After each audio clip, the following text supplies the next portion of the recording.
Isso. Boa noite a todos. Hoje vamos ter a palestrante Bruna Gomes apresentando para a gente uma palestra sobre classificação embrionária. A Bruna Gomes, que é biomédica, graduada pela Universidade Federal de Ciências da Saúde de Porto Alegre, possuindo habilitação na área de reprodução humana, pós-graduação lato sensu da embriológica em reprodução humana assistida em laboratório de fertilização. Atualmente é embriologista do Laboratório de Reprodução Humana do Hospital Bruno Borg. Pode começar quando quiser. Boa noite. Agradecer primeiro pelo convite. Eu adoro falar sobre o que eu faço. E vou pedir para vocês, então, me interromperem durante a palestra, enfim, para vocês irem tirando as dúvidas de vocês, podem falar no chat ou abrir o microfone, tá? Fiquem bem à vontade. Vocês me pediram, então, para falar um pouquinho sobre classificação embrionária, mas, como eu vi que essa é a primeira palestra do ano, eu trouxe um pouquinho um apanhado, assim, para a gente relembrar alguns conceitos, para não chegar direto com um tema que é tão pesado e bem extenso. Então, vamos lá. Aqui já foi o videozinho.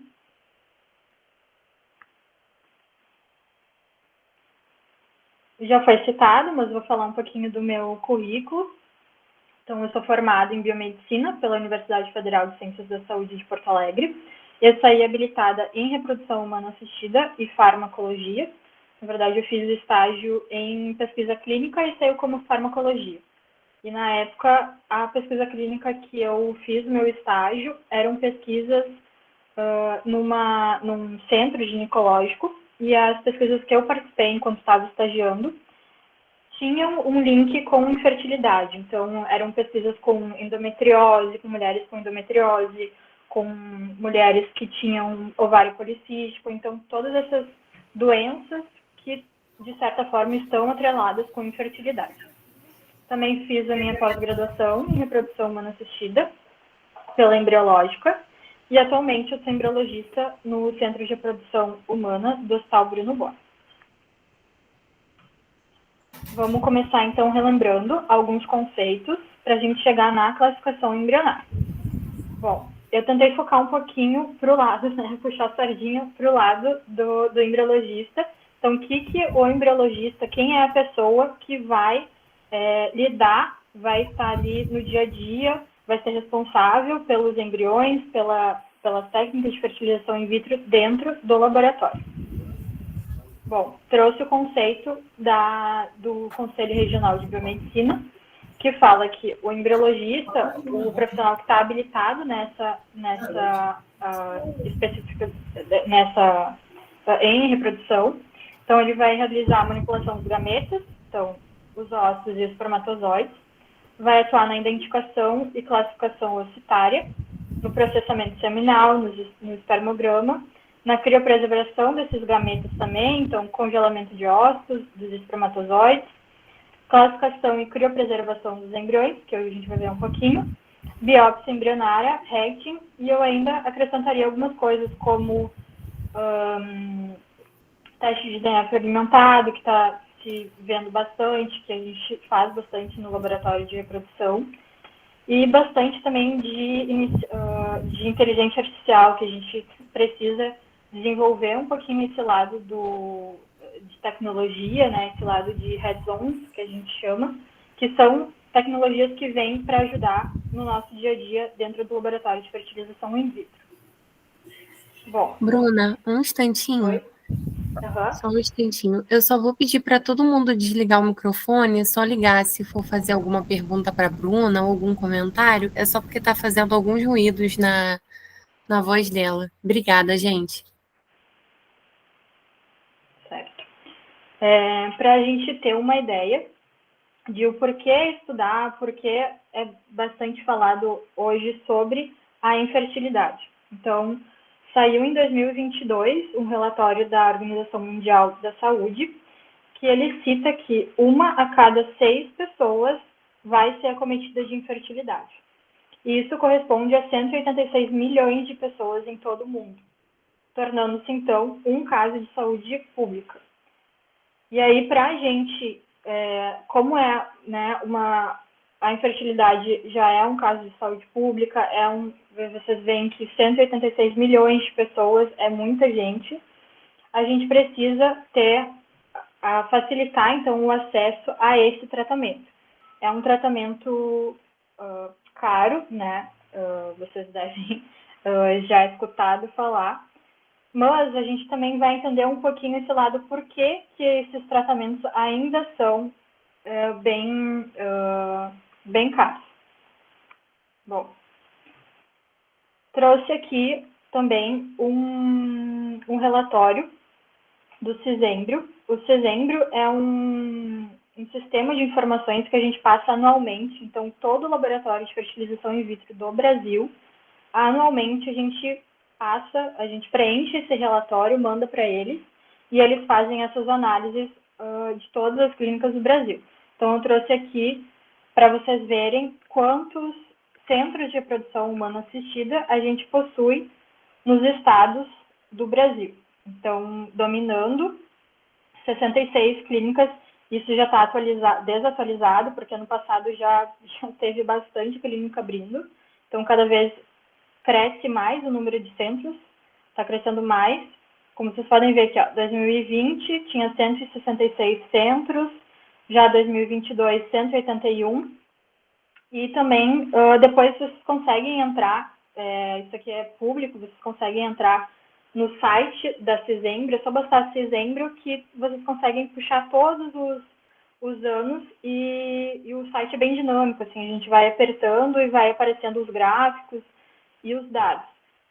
Então, só para a gente ter uma noção que também vem se abrindo muitas clínicas e a gente vai precisar de uma demanda desses profissionais também. Então, é uma profissão, digamos, agora focando no embriologista, que vai ser preciso desses profissionais específicos para trabalhar nesses centros, porque como vocês viram, está cada vez crescendo mais e a demanda vai ser maior tanto de profissionais quanto de pessoas, vocês viram, né, em fertilidade, tanto de pessoas que vão buscar por esses tratamentos. E não só os pacientes com infertilidade. Hoje a gente tem pacientes também que procuram a clínica de reprodução humana, que procuram os tratamentos, como no caso de pacientes, casais homoafetivos, pacientes que a gente chama de gestação independente, né, maternidade independente, então é só a mulher que quer ser mãe e não tem o parceiro ou parceira, e daí procura o centro de reprodução humana para conseguir realizar esse desejo. A gente tem a criopreservação, tanto dos óvulos quanto dos espermatozoides. A criopreservação da fertilidade pode ser tanto oncológica, então pacientes oncológicos que desejam, né, pensam em ser mães, em ser pais, eles preservam a fertilidade, então eles conseguem congelar, porque a gente sabe que o paciente que vai ser sujeito à quimioterapia, à radioterapia, isso vai afetar o potencial de fertilidade deles. Então, é interessante que eles procurem também o centro de reprodução humana, se eles têm esse desejo, se eles pensam em algum dia serem mães ou pais. Então, não são só pacientes inférteis que a gente atende, a gente tem atendido cada vez mais pacientes diversos, como eu acabei de citar alguns casos para vocês. E aí também é bastante interessante para quem pensa em ir para a área da reprodução, no caso da embriologia, que a gente tem a Pronúcleo. Então, a Pronúcleo é a Associação Brasileira de Embriologistas, e esse material também eu tenho em PDF para quem quiser, é bem interessante para quem quer seguir essa área.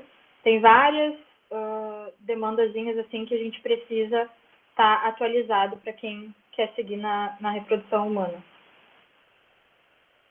Bom, quem já viu uma apresentação minha, eu sempre trago esse slide. Sempre falo que a gente precisa ter uma visão geral do que a gente faz em qualquer área que vocês forem escolher.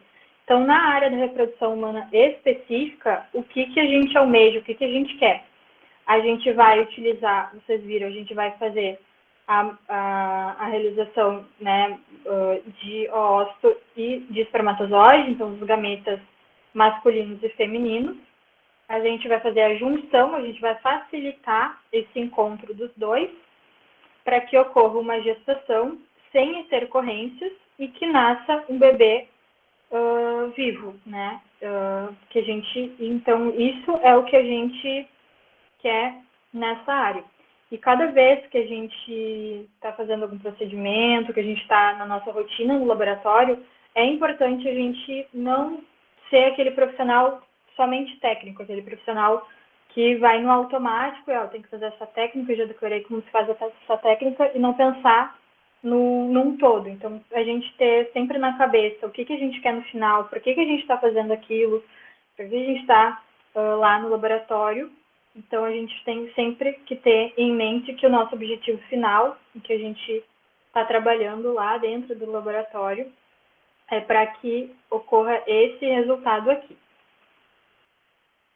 E esse também é um slide bem famosinho meu, o que acontece dentro do laboratório de fertilização in vitro? A gente mimetiza o que acontece naturalmente no corpo da mulher, naturalmente no sistema reprodutivo da mulher. Então, o que ocorreria no sistema reprodutivo da mulher? A gente teria a ovulação, então, uma vez por mês, geralmente a gente vai ovular um óvulo só. Ocorrendo a ovulação, a liberação desse óvulo, e tendo a mulher tendo relação sexual, o espermatozoide vai percorrer todo esse caminho da tuba e vai encontrar esse óvulo. E um só vai, geralmente, um só espermatozoide vai conseguir entrar nesse espermatozoide e fazer a fertilização. E aí, depois de um dia que isso aconteceu, que eles se encontraram e fizeram a fusão, a gente consegue ver os primeiros indícios que houve a fertilização. Então, a gente vai ver no primeiro dia a presença dos dois pranúcleos. O que são os dois pranúcleos? É a presença que houve interação entre o material genético materno e paterno. Então, isso é um critério que a gente utiliza, vocês vão ver depois, para avaliação de fertilização, para a gente saber se teve fertilização ou não.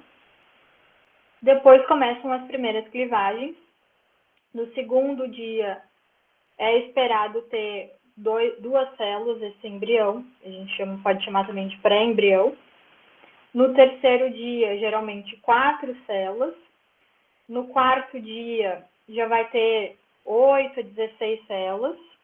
Quase ali no quinto dia, ele já vai estar em estado de mórula, então em estado compacto, a gente já não consegue mais classificar, contar quantas células são, porque são muitas células, elas já estão compactas. No dia 5, a gente espera ver, então, o blastocisto. O que é o blastocisto? O blastocisto é o embrião que possui 2 tipos celulares principais. A massa celular interna, que é esse azulzinho aqui, o trofectoderma, que é essa parte mais clarinha, não sei como é que vai estar aí para apresentação para vocês. Para mim é um rosinha mais claro. E a zona pelúcida.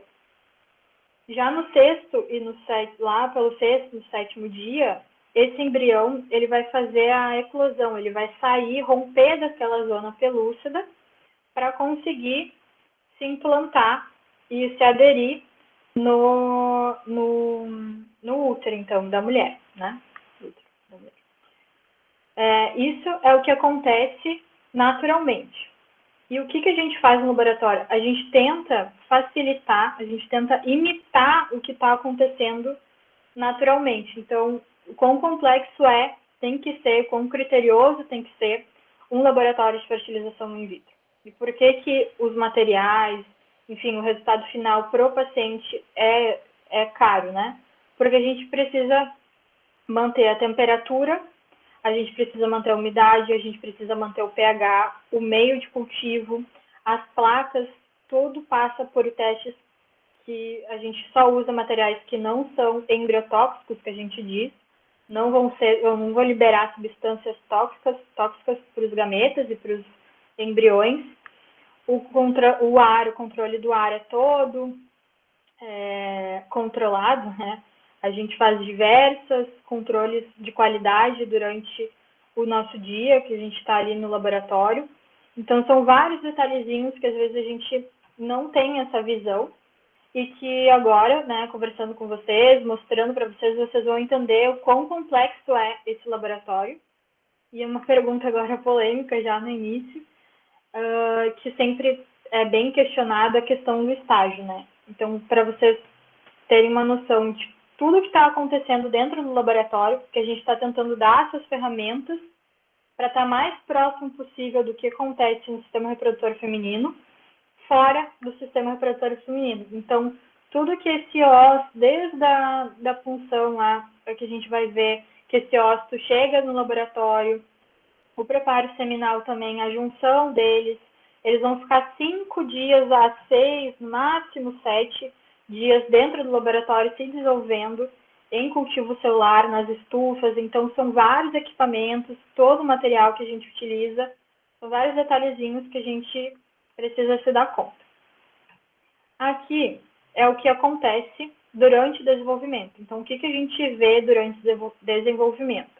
Aqui no dia 0, que a gente chama, então é um ócito maduro, depois a gente vai ver um pouquinho também, que é um ócito em metáfase 2, e aí a gente quer ver isso dentro do laboratório.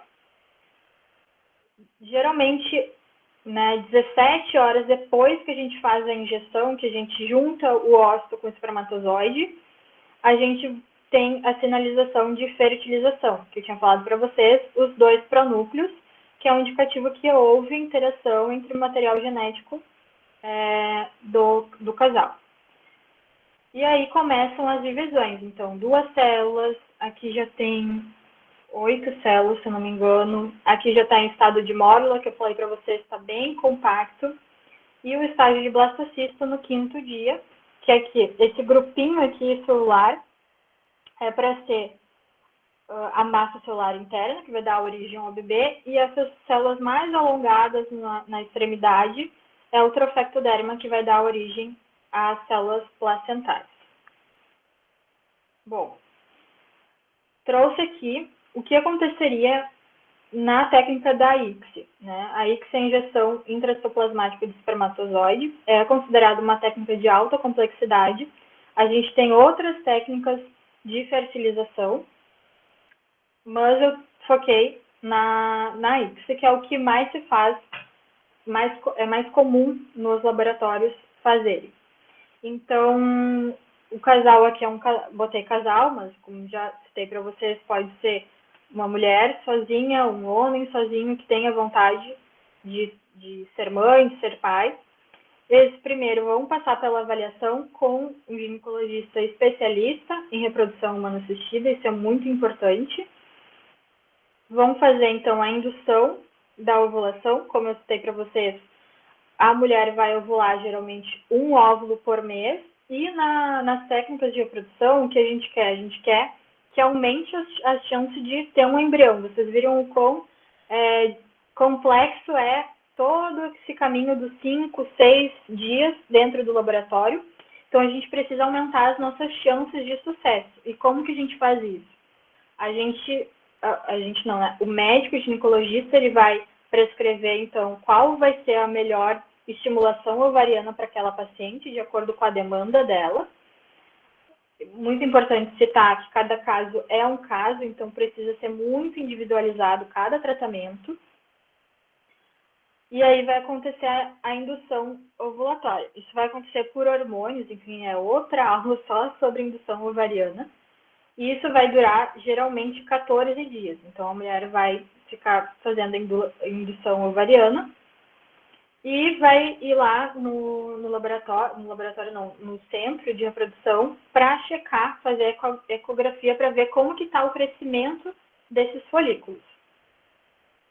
Após ali, em torno de 14 dias, vai acontecer a punção ovariana. Então, a gente vai retirar o líquido dentro do ovário, também tem outras fotinhas para ficar mais claro. E esse líquido vai começar, então, a parte do embriologista. A gente vai chegar esse líquido no laboratório e a gente vai procurar pelos oócitos. Ao mesmo tempo, vai estar ocorrendo a coleta seminal e aí a gente vai fazer o preparo do sêmen, que daí também é outra aula só sobre preparo seminal. E a gente vai fazer a junção do espermatozoide com os óvulos. Nessa técnica, a gente utiliza um micromanipulador invertido, também tem videozinho para vocês verem, então a gente escolhe um oócito, um espermatozoide e coloca lá dentro, o espermatozoide lá dentro do oócito. Aqui está de 3 a 5 dias, mas geralmente a gente leva até 5 dias o cultivo embrionário. E aí, se for, tem duas opções. Ou a gente congela esses embriões, ou a gente transfere o embrião. Então, uma paciente, ela pode ter mais embriões, vai transferir um, então a gente vai congelar o resto. Depende também se ela vai transferir a fresco, que a gente chama, então, que é no mesmo ciclo, ela já vai transferir, ou se ela vai transferir num próximo ciclo. Então, a gente congela os embriões. E aí, aqui eu trouxe um pouquinho para vocês entenderem de como é todo esse processo que eu falei, o passo a passo que eu falei, para a gente focar lá na classificação embrionária. Falei para vocês sobre a indução ovulatória. Então, aqui é o que a gente faz para acompanhar a indução ovulatória. Cada folículo aqui pode ou não ter um ócito dentro. Então, a gente tem a famosa funil da FIV, que a gente chama, né? O funil da fertilização in vitro. Que a gente começa com um número X de folículos, só que dentro desses folículos não quer dizer que vai ter um ócito. E aí a gente já vai diminuindo já vai afunilando, né? Então, a gente pode dizer, por exemplo, tem 10 folículos aqui. Só que lá, na hora da punção, vão ter 9 ócitos. Daí, depois que a gente faz a captação desses ócitos, a gente passa por uma outra técnica que a gente vai denudar, a gente vai retirar as células do cúmulo para conseguir avaliar esse ócito. E aí a gente tem os níveis de maturidade. Pode estar maduro, imaturo, e daí a gente vai diminuir também. Então, a gente só vai utilizar os ócitos maduros para técnicas de fertilização, porque os imaturos ainda não chegaram no estágio que a gente precisa, né, de divisão, enfim, de reações celulares. Não adianta a gente injetar, a gente juntar com o espermatozoide, porque ele não chegou no estágio de maturidade dele. Então, já vai caindo também. Depois a gente vai ver, tem o desenvolvimento dos embriões. Então, a gente avalia, geralmente, começa ali a fertilização, que é o número de pronúcleos. Esse número pode ou não cair, a quantidade de embriões, né? Depois a gente vai ter o desenvolvimento deles lá em D3, em dia 3, também pode cair. E depois, no dia 5, a gente avalia se a gente vai ter blastocisto ou não. Então, é um funil mesmo. Lembrando que tem alguns casos, né? Cada caso é um caso, como eu falei para vocês. Tem casos, por exemplo, que esse número se mantém. Tem casos que vai variando, né? Conforme o que se a paciente tem alguma infertilidade, por exemplo, tem uma endometriose, a idade também é um fator muito importante. Não citei, né? Mas eu sempre falo sobre a idade. A gente tem um limite, digamos, reprodutivo, que a gente sabe que a partir dos 35 anos, para a mulher, a quantidade e a qualidade dos nossos ócitos começam a decair. Então, 35 anos, infelizmente, é uma idade muito importante em questão reprodutiva para as mulheres. Então, a gente tem que ter essa ciência, porque o que acontece? Eu acho que aqui a maioria tem só meninas, né? Então, é bem importante da gente até conversar sobre isso. Quando a gente começa ali a primeira menstruação, a nossa vida sexual, quando começa, a gente já vai para a ginecologista. E o que a ginecologista ela nos aconselha? Sempre a prevenção a não concepção para não engravidar. Então, a gente vai buscar qual é o melhor método para anticoncepção que a gente vai utilizar durante a nossa vida. Só que a gente fica tão focada em não engravidar, em se proteger, que a gente não pensa, a gente não se planeja muitas vezes. A gente não conversa com a nossa ginecologista quando a gente chega ali nos 20 e poucos, sobre planejamento familiar. A gente tem essa vontade de ser mães ou não. Porque o que a gente vê na sociedade hoje? A mulher com 35 anos, ela está no auge da carreira dela, geralmente. Ela está pensando em outras coisas, ela quer viajar, ela quer fazer coisas novas, ela não está pensando em maternidade. Só que o nosso sistema reprodutivo, ele não acompanhou essa evolução que a mulher teve durante os anos. Então, antes, vocês podem perguntar para as mães, para as avós, bisavós, para vocês, com que idade elas engravidaram.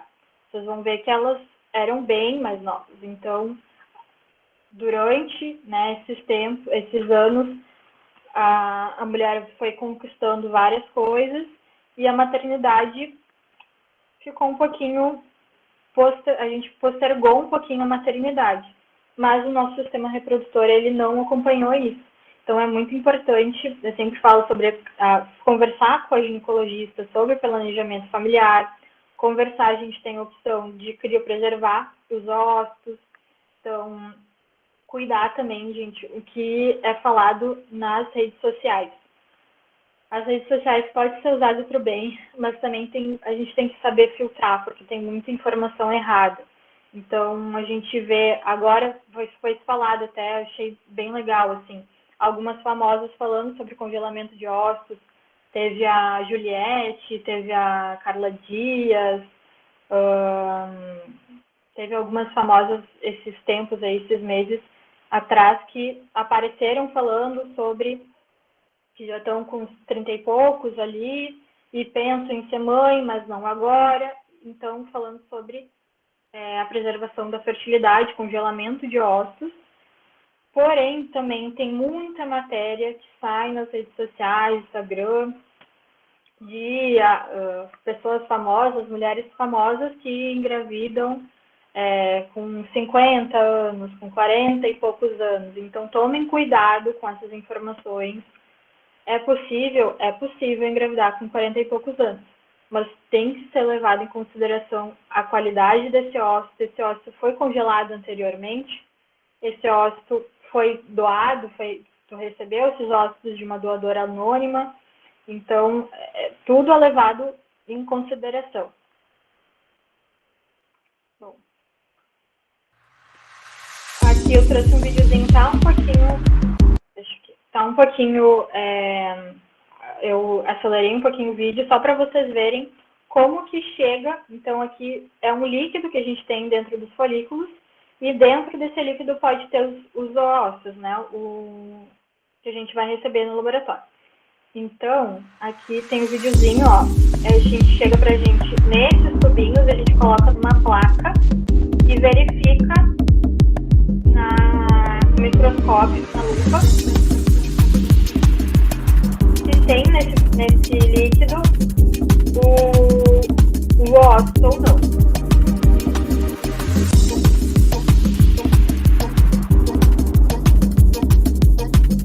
Ali apareceu bem rapidinho, mas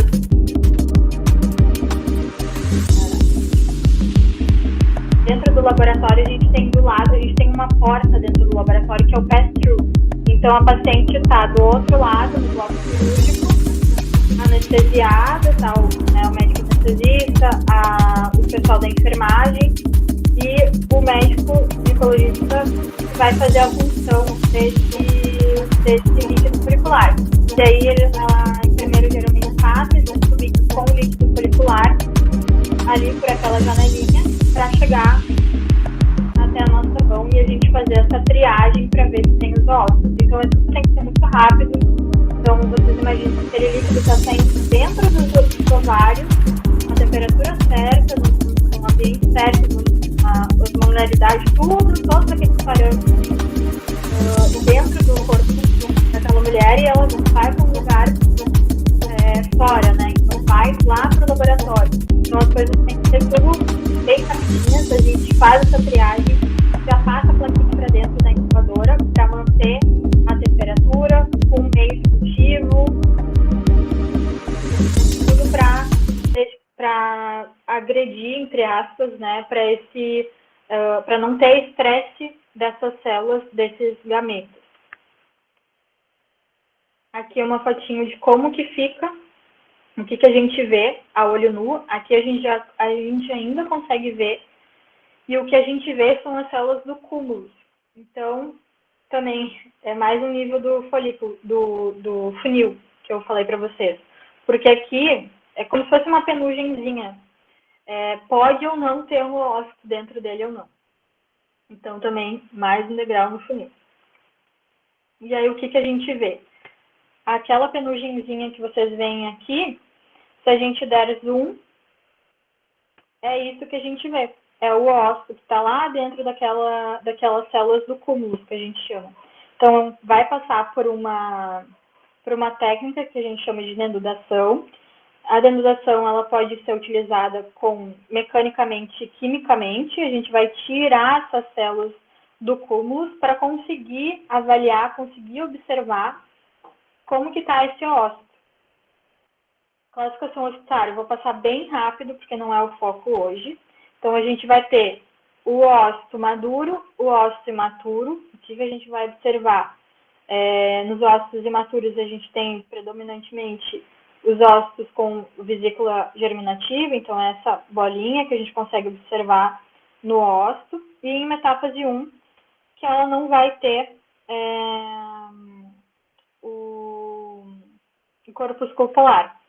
Já na metáfase 2, que é considerada um óssito maduro, esse é o óssito que a gente quer ver no nosso dia a dia, que a gente vai conseguir fazer as técnicas de fertilização. Então, é um óssito bem parecido com a Mi1, mas ele já conseguiu botar ali para fora o corpúsculo polar. Aqui trouxe alguns videozinhos da injeção da ICSI. Então, a gente consegue ver o oócito. Aqui, se vocês conseguirem reparar, Gente, o que eu fiz aqui? Se vocês conseguirem observar, tem um espermatozoide bem na ponta da agulha. A gente entra, suga um pouquinho, ó, ele está voltando, rompeu a zona, e aí a gente volta com o espermatozoide para dentro do ósseo. Então, o que acontece aqui? A gente tem essas canetas que a gente chama, tem uma de cada lado. Então, de um lado, a gente tem a holding, que na ponta vai ter uma agulha que ela é mais, vocês podem ver, ela é maior e ela é mais achatadinha, porque o óssito vai encaixar nela. Então, de um lado, a gente vai ter o controle. É como se fosse um joystick, pessoal, mais das antigas, aqueles videogames. A gente tem esse controle que a gente consegue mexer nesse lado aqui, que vai estar a holding, que é a agulha que vai segurar o óssito. Do outro lado, vai ser igual. Vai ter uma caneta, que na ponta vai ter a agulha da injetora, da agulha da ICSI. Então, a agulha da ICSI é o lado que a gente vai fazer para conseguir pegar o espermatozoide. Então, a gente vai imobilizar o espermatozoide, pegar ele, para juntar um espermatozoide com o óssito. Isso também é só uma aula sobre a ICSI. Aqui outro videozinho para vocês verem, ó, as duas canetas, as agulhas na ponta e a plaquinha que a gente coloca, então, para fazer essa junção dos gametos. Aqui é o controle que a gente tem de cada lado. Então, a gente precisa estar atento a alguns detalhes, né? A gente está ali com a plaquinha no meio, a gente tem que ficar olhando no microscópio e mexendo lateralmente, então, para ter o controle da agulha que vai segurar o óssito e da agulha que vai pegar o espermatozoide e injetar. Um pouquinho mais de perto, para vocês verem a plaquinha, com as gotinhas, a gente sempre cobre com óleo mineral para manter a estabilidade ali dentro da gota de meio de cultivo. Vocês podem ver que já começa tudo muito, muito, muito minúsculo, né? São materiais bem específicos para a área da reprodução, que também é outro critério que a gente não está acostumado. São equipamentos um pouco diferentes do que o biomédico, por exemplo, está acostumado num laboratório de análises clínicas, por exemplo. Então, aqui eu trouxe para vocês uma plaquinha de cultivo. Cada laboratório ele vai ter um protocolo que vai ser o padrão ouro para ele.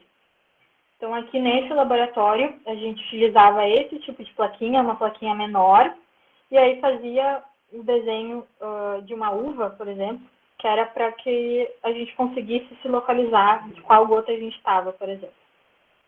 E aí eram 10 gotas, e essas 3 aqui que a gente utiliza para fazer a lavagem da pipeta, enfim. São detalhes que depois, para quem for seguir nessa área, vai fazer mais sentido. Bom, chegando na classificação. Quando a gente faz a junção, então aqui na ICSI, a gente vai fazer lá aquela junção de um oócito com o espermatozoide. Depois que a gente for fazer a junção, for fazer a ICSI, a gente vai colocar esses ócitos que foram injetados com o espermatozoide nessas gotinhas. E essa plaquinha, ela vai ir para a incubadora. A incubadora, tem vários tipos de incubadora, também é outra aula só sobre enfim, manter ali todos os critérios de pH, de osmolaridade, de meio de cultivo, de plaquinha, tudo vai fazer, são várias variáveis, são muitas variáveis. Mas, só para vocês entenderem, então vai para essas gotinhas e aí ficam nas incubadoras. E a gente vai começar as avaliações.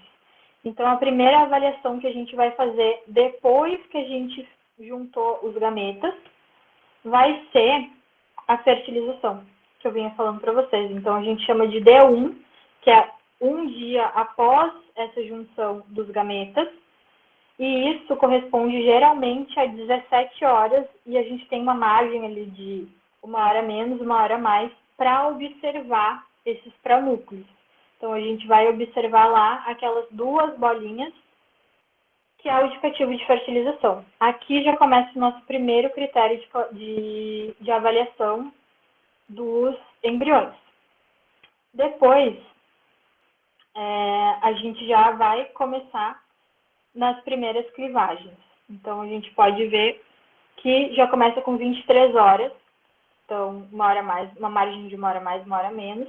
Mas é importante vocês terem ciência que existem várias classificações. Vocês vão ver, eu trouxe as que a gente mais utiliza. Mas cada laboratório vai escolher qual classificação eles vão utilizar.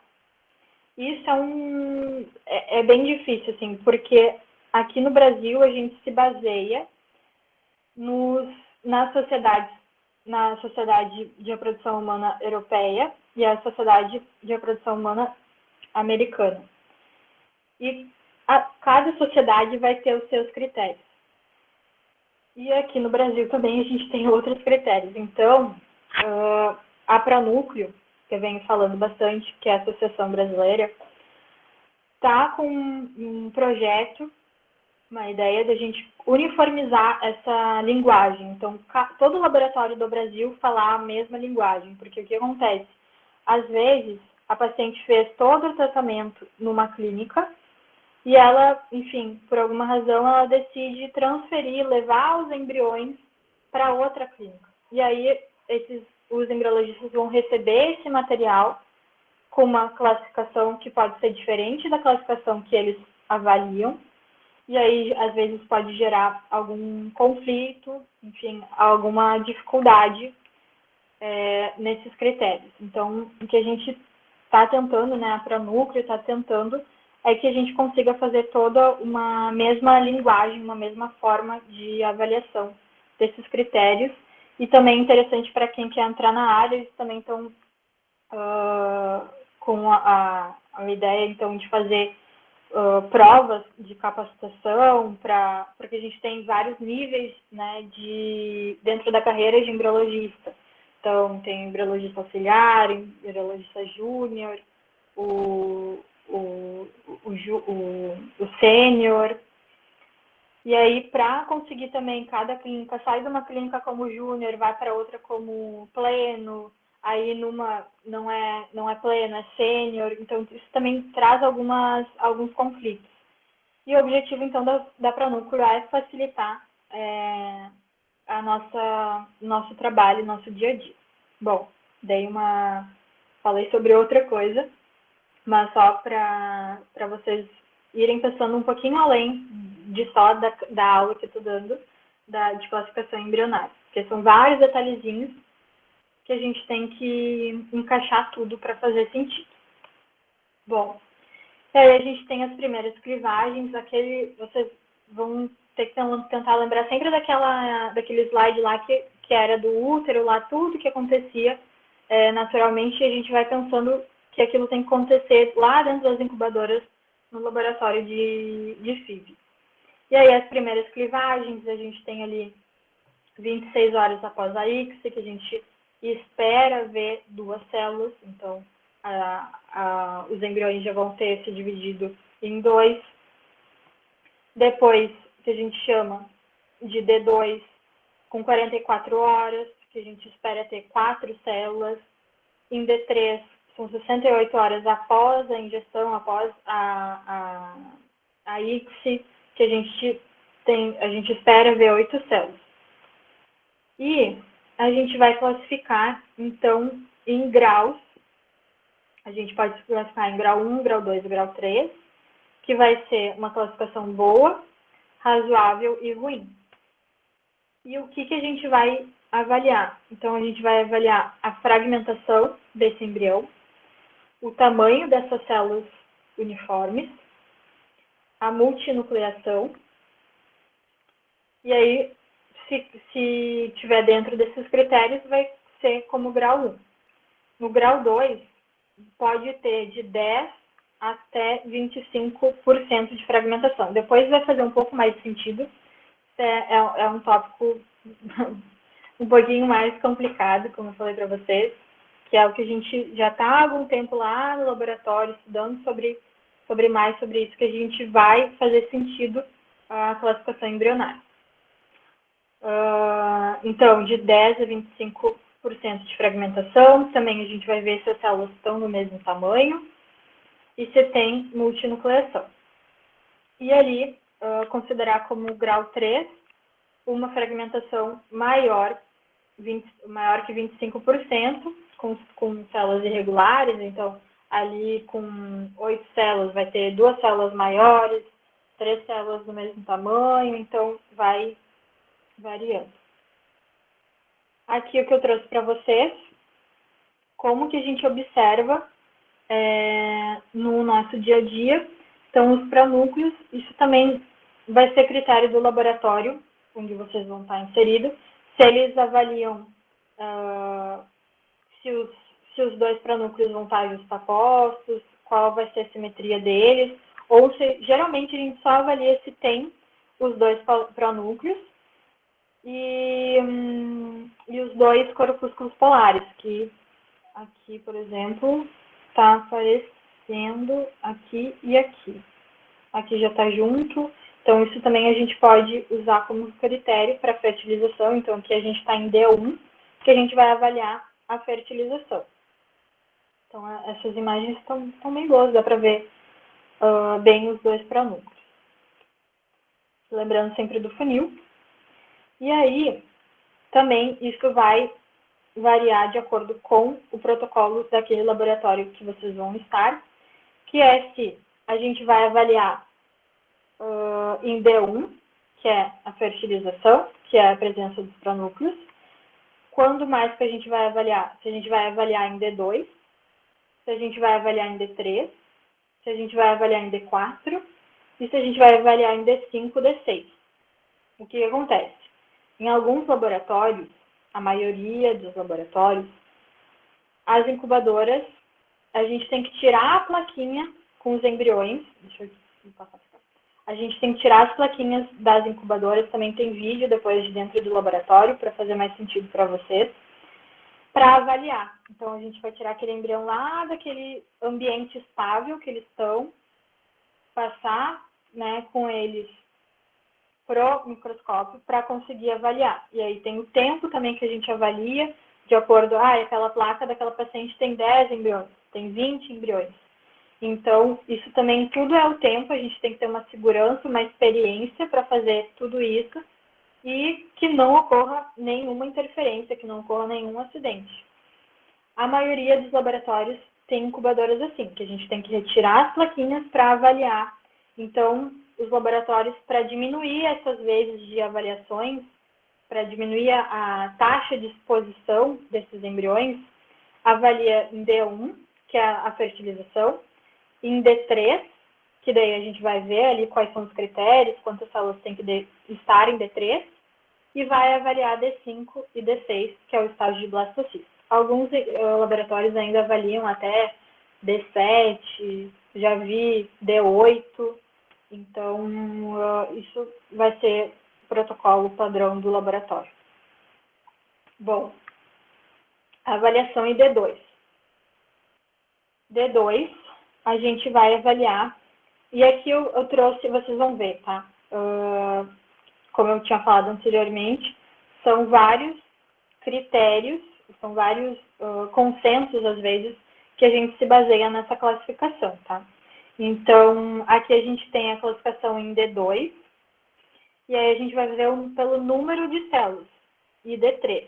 Vamos juntos, né? Então, em D2 vai ter 2 células, mas e D3 vai ter de 3 a 5. E aí corresponde, então, a uma categoria D. Qual que é o ideal? Vamos no ideal para ficar mais fácil. Geralmente a gente vai estudar o que a gente quer, né? O que a gente almeja, que o embrião tem que estar nessa qualidade, nessa classificação. Então, o que a gente quer é ali o A e o B. Então, com D2, 2 dias após a fertilização, a ICSI, com D2 tem que estar com 4 células, e aí é uma classificação A, uma classificação ótima. Em D3, vai ser considerado 7 células a 8 células. Então, com 7 a 8 células é um grau A, também é considerado ótimo. E ali o B já vai estar com 9, 10 células. Também a gente vai observar o grau de fragmentação.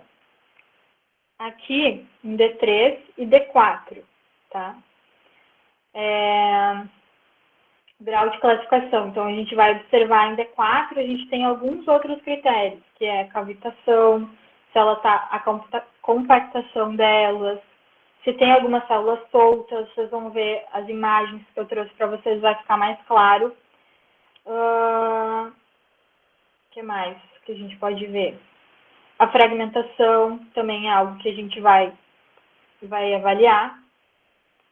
E aí, aqui são os 2 tipos mais comuns que a gente vai avaliar, vai ver nos protocolos dentro dos laboratórios de FIV, tá? Que é o Gardner e o consenso de Istambul.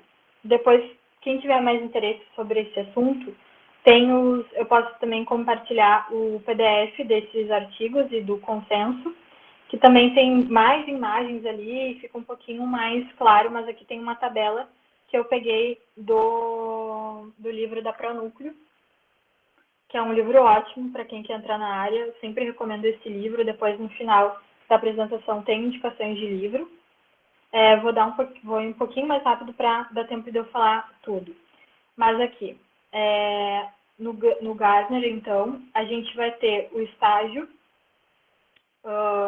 de desenvolvimento do embrião.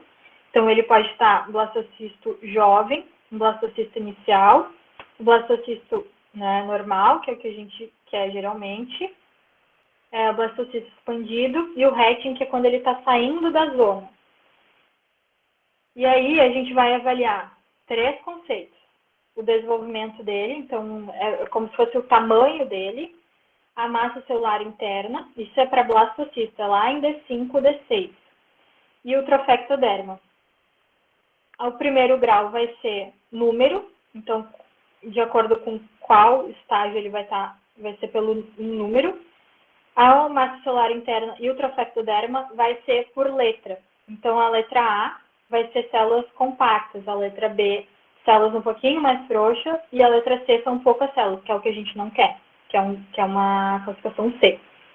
Já o consenso de Istambul, ele vai mudar um pouquinho, vai continuar com números, e aí, em vez de blastocista, a gente vai considerar, então, se ele está... É só conceitos, mas o embrião a gente consegue avaliar sempre da mesma forma, e isso é importante também, a equipe está bem alinhada, porque às vezes o embriologista pode achar, eu acho que ele está um pouquinho mais expandido, o outro pode achar que ele está menos. Mas o que vai mudar vai ser qual o critério que a gente vai usar. Ou a gente vai usar número, ou a gente vai usar letras, que é aqui o caso da diferença entre o Gardner e o consenso de Istambul. Em vez de a gente usar grau 1, grau A, que é no Gardner, a gente vai usar grau 1, que é no consenso de Istambul. Mas é a mesma coisa, são muitas células compactas, células um pouquinho mais frouxas, poucas células, então a gente não vai ver muito, elas vão estar mais afastadas e não vai ter tanta quantidade. Então o critério vai ser o mesmo, só vai mudar a forma ali, um vai ser letra, o outro vai ser número, tá? Aqui, deixa eu ver se eu botei foto. Aqui ficou um pouquinho mais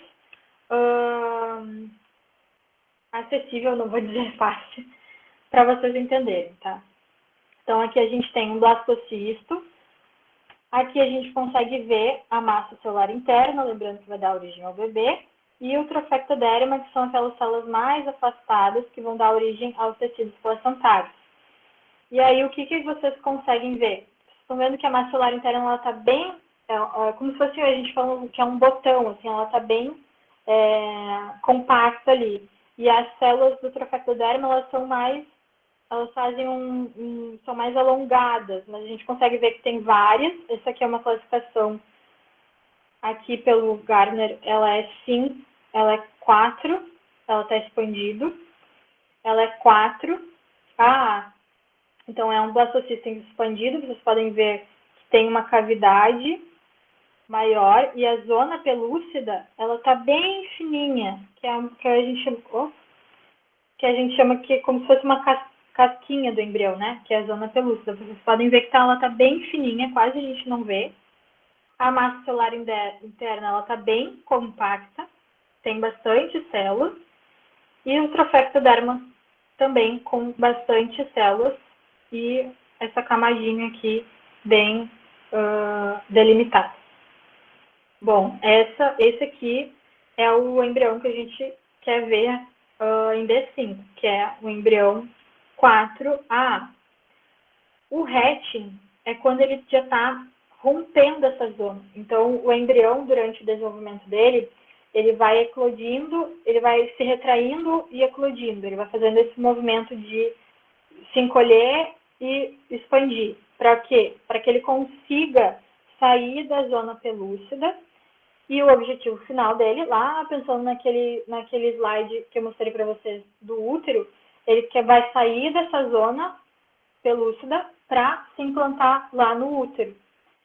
Então, a gente tem o hatching, que é quando ele está um pouquinho saindo dessa zona, e o eclodido quando ele já saiu dessa zona, que ele já está pronto para se aderir no útero.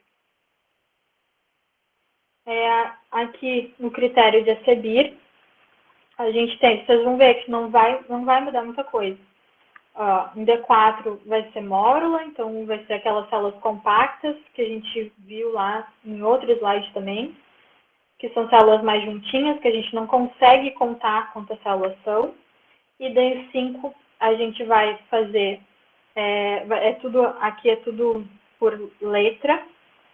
aqui, então, a expansão dele, a massa celular interna também, só que daí vai ter o D, que é quando ele já está quase parando o desenvolvimento, ele não está conseguindo fazer as divisões celulares dele.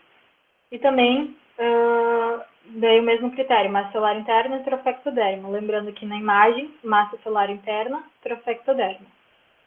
Então, a avaliação em D5. Aqui, para vocês conseguirem ver o que a gente vê no nosso dia a dia, né? Porque é bastante informação, é um conteúdo bem extenso, a classificação embrionária, mas o bom que eu tenho para vocês é que vocês não vão lidar com todos esses tipos, né, de avaliações. O laboratório vai escolher um tipo de avaliação só e aquilo vai ser o resto da vida dentro daquele laboratório, vai ser aqueles critérios, tá? Não vai ser essa confusão, digamos assim. E aí, o que a gente vê aqui, ó? Massa celular interna, trofectoderma. Lembrando que a massa celular interna é esse grupinho aqui de células que vai dar origem ao bebê. Trofectoderma, as células mais alongadas. Exemplo de embrião AA. Então, bem delimitado aqui e bem delimitado também o trofectoderma, aquelas células mais alongadas em volta da zona pelúcida. A gente tem que lembrar também, aqui a gente está tendo uma imagem do embrião não é 3D, né? Então, lembrando que o embrião ele vai ser redondo, então ele vai ter vários ângulos, digamos assim, né? Aqui a gente tem uma imagem plana dele. Outro exemplo aqui, então a massa celular interna, que a gente consegue ver que ela tem bastante células, está bem juntinhas, estão bem agrupadas, mas aqui a gente já vê, por exemplo, aqui desse lado, que eu botava flechinha, aqui desse lado, a gente não vê não está tão delimitado essas células do trofectoderma, então já passa para uma classificação B. Continuando na massa celular interna A, que é a ideal. Ó, você consegue ver que aqui está menos delimitado ainda, aqui a gente ainda tem umas delimitações da trofectoderma, aqui não, ele está quase liso. Então, uma classificação C. Poucas células, né? Classificação da massa celular interna B. A gente vê aqui a massa celular interna, mas ela não está tão delimitada quanto está aqui, e ela não tem tantas células quanto está no A. Aqui no B, continua bem parecido, né, com o trofectoderma que tem aqui em cima. E a massa celular B, então a gente ainda consegue ver ali uma delimitação, mas ela tem poucas células. E esse trofectoderma que está mais, aqui ó, você consegue ver que está mais de 25% aqui do embrião, ele está bem liso, ele não está delimitado. Aqui embaixo está um pouco delimitado ainda. Aí a massa celular interna C, vocês conseguem perceber que nessa imagem, por exemplo, ela não está bem delimitada a massa celular interna, mas o trofectoderma está, ó. Estão vendo as voltinhas do trofectoderma? Então, trofectoderma A, massa celular C. Aqui já começa o trofectoderma um pouquinho mais espaçoso, com poucas células, a gente não vê tanta delimitação. E a massa celular interna já está também, tem poucas células, elas não estão tão delimitadas comparando ao A. E o CC, então massa celular interna C, bem pouquinho aqui de célula. E o trofectoderma também, aqui embaixo a gente vê, ó, bem liso, sem delimitação, com poucas células. E o D seria aquele embrião, a gente não consegue ver também, olha, vocês conseguem ver aqui, lembrando que a gente tem que perceber 3D, então no microscópio a gente consegue avaliar, a gente muda o foco e consegue avaliar melhor do que aqui estático, parado, a foto. A gente vê que não tem quase não tem nenhuma delimitação, na verdade, do trofectoderma. E a massa celular interna também está bem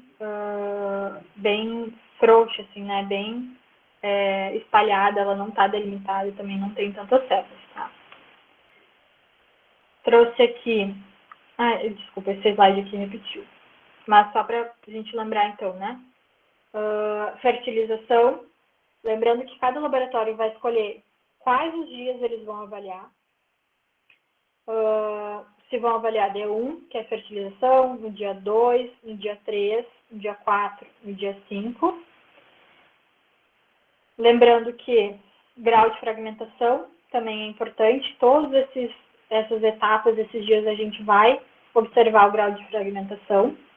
E aí, o que eu estava falando lá das incubadoras, que eu acabei falando sobre outras coisas, a maioria, então, comentei para vocês, né? A maioria dos laboratórios tem as incubadoras que a gente tem que retirar a plaquinha do embrião para fazer a avaliação. Então, eles não escolhem avaliar todos os dias, vão escolher ali D1, D3 e D5 para tirar da incubadora e fazer essa avaliação. Mas agora está chegando uma tecnologia, está chegando agora não, já faz um tempo que tem que os laboratórios estão conseguindo mais acesso a essa tecnologia, que são incubadoras que tenham time-lapse. Então, que eu falo que é um Big Brother dos embriões. É uma incubadora que ela faz várias fotinhos e aí junta essas fotos dos embriões desde o momento que a gente faz, aí que se coloca a plaquinha com os embriões ali, ela filma todo o desenvolvimento do embrião e aí a gente não precisa tirar esses embriões da placa. A gente vai ali na tela dela, da incubadora, e vai procurar, eu quero a placa da paciente tal. E aí vocês vão olhar, cada embrião vai ter uma câmera, vai ser uma gota por embrião, e cada embrião vai ter uma câmerazinha, e aí ele vai filmar todo o desenvolvimento daquele embrião. Então, a gente consegue avaliar, ter critérios de avaliações melhores, e porque vocês têm que pensar, por exemplo, na fertilização ali, 17 horas. A gente vai tirar da incubadora com 17 horas, pode ser que aquele embrião, no momento exato que eu for avaliar, ele pode estar um pouquinho mais acelerado, ou ele pode estar um pouquinho mais atrasado, e aí eu vou fazer a avaliação em cima daquele momento. Então, pode ser que naquele momento ele vai estar sem pronúcleo, mas não quer dizer que ele não fertilizou, ele pode estar acelerado, ele já fez ali, já apresentou os 2 pronúcleos, eles já se fundiram e não estão mais aparecendo ali. Então, também isso é uma questão da avaliação dos embriões. E essa tecnologia, esse time-lapse que a gente chama das incubadoras, veio para agregar. Há uma discussão bem grande entre os embriologistas, porque o que a gente observa, a gente tem que sempre pensar no quê? No nosso objetivo final, que eu falei para vocês, que é o bebê nascido vivo, bebê em casa, que a gente chama, né?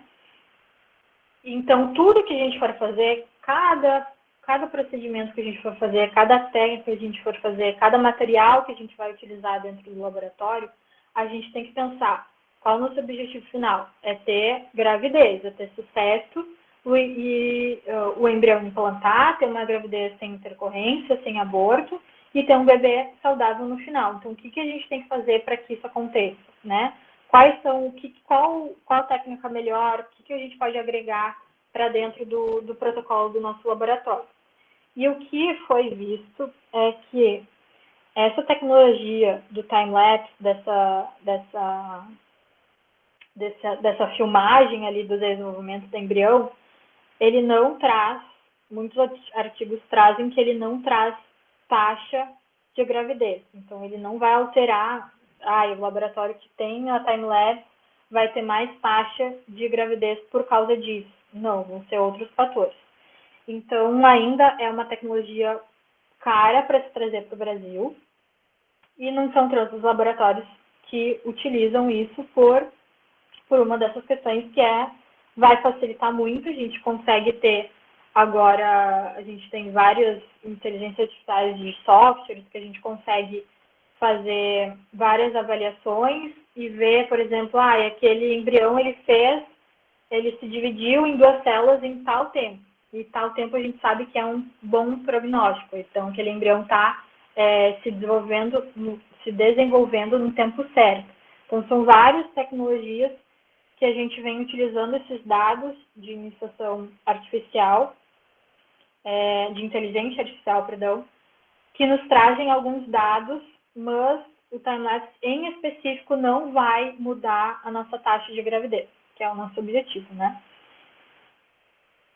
É só para vocês saberem, né, que tem essa alternativa e essa incubadora. Bom, aqui eu trouxe algumas fotos para vocês verem. Aqui é um embrião de D2, então 2 dias depois da ICSI, da fertilização, e a gente pode ver 4 células. Então, no momento que a gente for avaliar, isso também vai fazer diferença, porque às vezes a gente vai ver uma célula sobreposta, então a gente tem que mudar o foco ali, tudo tem que ser muito rápido para fazer essa avaliação. Aqui, então, D3, aqui em D3, com 8 células. Então, aqui, 1, 2, 3, 4, 5, 6, 7 e 8. Tudo a gente vai mudando o foco para conseguir fazer essa contagem. E aqui a gente consegue ver que são embriões, vão ser grau A, porque eles não estão com fragmentação. Vocês podem ver que as células estão bem íntegras e não tem fragmentação. Então, um bom indicativo. E aqui um pouquinho também do desenvolvimento, então, o espermatozoide, como é que a gente vai ver, isso também é só uma outra aula só sobre andrologia. O ócito maduro, lá o M2, que a gente almeja ter sempre que a gente for fazer os casos, né, o que a gente quer que predomine são os ócitos maduros, que são os ócitos que a gente vai conseguir fazer a injeção, a ICSI. Aqui, D1, então, fertilização, os 2 pronúcleos, os dois pronúcleos, né, então, indicativo de materno e paterno, houve reação genética dos 2, isso é um bom prognóstico. Aqui já tem 4 células, aqui com 8 células. E lembrando desse slide também, então, para a gente recapitular, né? Dia 0, então, ainda não foi feito, é o dia que vai ser juntado os 2 gametas, então, o ócito maduro, M2. Um dia depois, né, que é geralmente ali às 17 horas, a presença dos 2 pronúcleos. Aqui já começa as primeiras clivagens, então 2 células. Dia 3 já começa mais clivagens. Dia 4 a gente já não consegue diferenciar quantas células tem, porque ela vai estar em estágio de mórula, vai estar bem compacta. E o dia 5 em estágio de blastocisto, massa celular interna e o trofectoderma. Trouxe algumas curiosidades, ainda tem tempo, né? Tem uns 15 minutinhos ainda. Então, criopreservação, só para vocês terem uma ideia, a gente tem o nosso recorde, que foi em 2022, que foi de embriões que foram congelados há 30 anos atrás, feita a desvitrificação deles, eles foram implantados, foram embriões doados, e nasceram 2 bebezinhos, então, saudáveis e vivos. Então, o nosso recorde da reprodução. Aqui uma haste, para vocês verem, né, como que a gente faz, aqui é uma haste, aqui que a gente congela, fica aqui aqui são 3 ócitos, tá? Então, a gente congela, e aqui está no zoom. Então, a gente congela em nitrogênio líquido, menos 196, 92 graus. Também é só uma aula de criopreservação, daí criopreservação de ósseo, criopreservação de embrião, mas só para ficar a título de curiosidade para vocês. A transferência do embrião, então a gente vai transferir esse embrião, é um procedimento geralmente indolor para a maioria das mulheres, sem anestesia, então como se fosse, a gente coloca um espectro e passa um catéter, então com um pouquinho de meio de cultivo e com o embrião selecionado. E é aqui o laboratório que eu falei para vocês, ó, a janelinha que a gente tem para o bloco cirúrgico. Aqui eu estou segurando um catéter. E aqui é uma imagem já de pós a transferência embrionária, então o que a gente consegue ver vai ser essa parte aqui do útero e um brilhinho que tem aqui, que é onde fica, que a gente tem certeza, então, que ficou o meio de cultivo com o embriãozinho. A gente não consegue ver o embrião no ultrassom aqui, mas a gente consegue ver esse brilho que dá do meio de cultura. Aqui eu trouxe um vídeo de como é dentro do laboratório de fertilização, geralmente controle de qualidade ali na parede, ó, bloco cirúrgico, tá bem acelerado esse vídeo.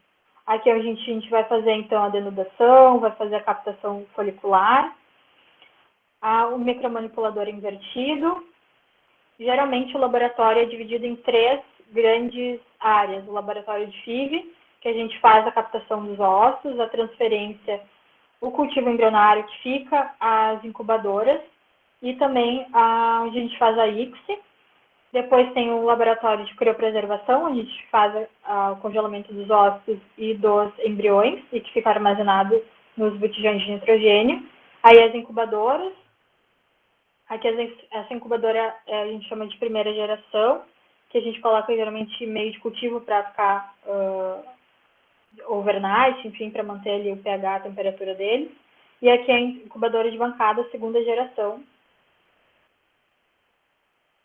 Então, são três espaços grandes, né, que a gente pode classificar: laboratório FIV, lab FIV, laboratório de andrologia, que vai ser só a parte masculina, então processamento seminal, avaliação seminal, espermograma, teste de fermentação, e o terceiro laboratório, que vai ser o laboratório de criopreservação.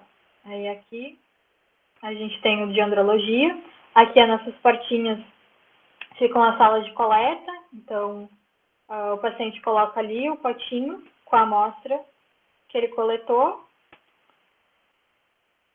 e a gente pega do outro lado a amostra para fazer, enfim, a avaliação, o processamento seminal.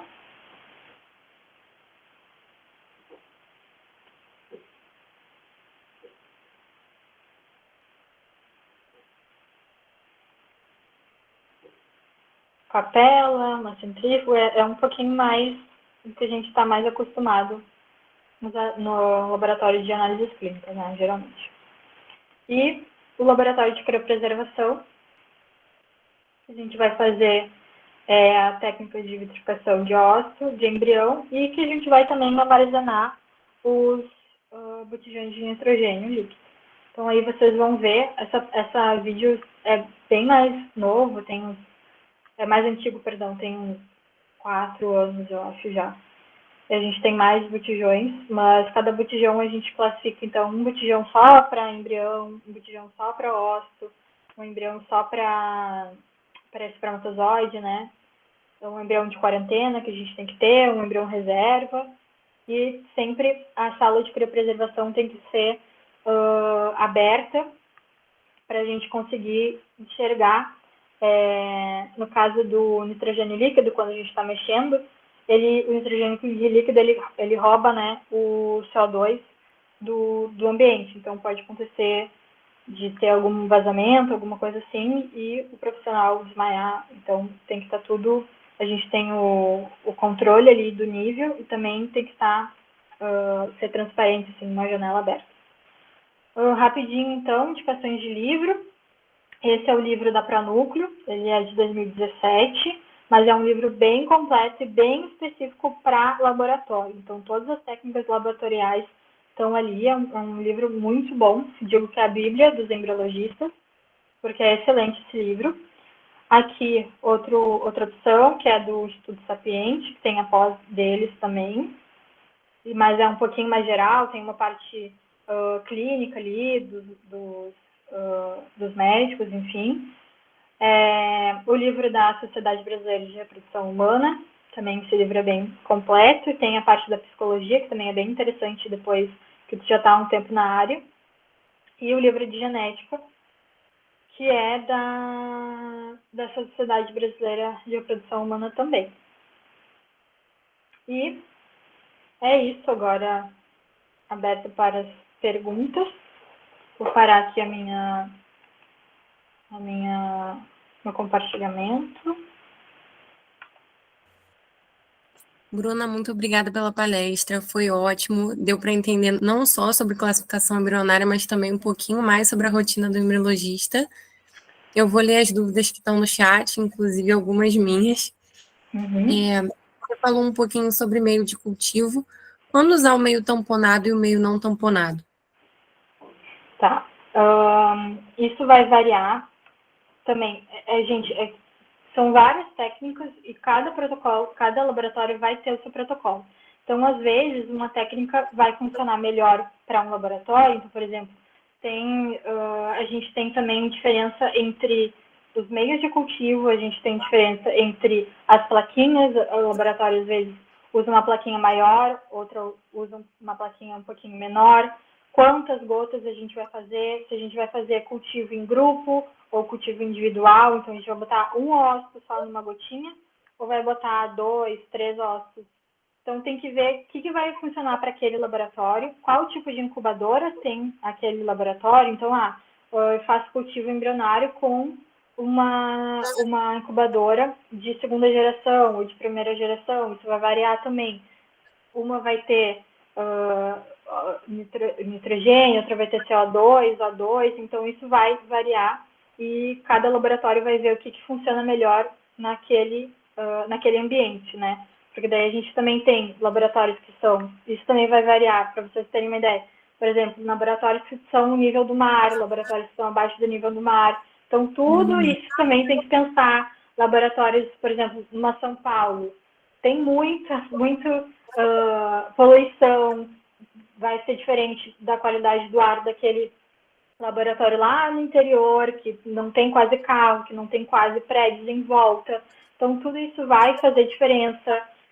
Aqui no sul, a gente tem o nosso inverno bem rigoroso, então é bem frio. Mesmo assim, a gente tem que manter o ambiente, a temperatura do laboratório. E vai para o Nordeste, que é o ano inteiro quente. Então, tudo isso a gente tem que parar para pensar e avaliar, né? Por isso que a gente tem tantos controles de qualidade, a gente tem várias certificações que a gente faz para ver o que está funcionando naquele laboratório, o que não está funcionando, o que é melhor, o que não é. Então, é bem criterioso, assim, o que vai funcionar num, o que não vai funcionar no outro. São questões que às vezes a gente não para pensar, mas tudo vai fazer diferença no resultado final. Entendi. A Ana Luísa perguntou: não é o foco da palestra, mas como é feita a capacitação dos espermatozoides no laboratório? Porque para eles ficarem aptos para fertilização, eles têm que passar por umas modificações que vão acontecendo enquanto ele está no canal vaginal, não é? Sim. Então, tentando resumir um pouquinho, tá? De processamento seminal. Qual é o nosso objetivo? A gente vai, naturalmente, quem é que vai chegar lá no final? Quem é que vai estar apto para entrar no espermatozoide, né? A gente tem que pensar que ele vai fazer todo esse caminho sozinho no natural. Então, é aquele espermatozoide que ele vai estar com a morfologia normal, ele vai ser aquele espermatozoide que ele vai ter uma motilidade mais rápida. Geralmente, a gente vai selecionar amostras que vai ter uma concentração maior.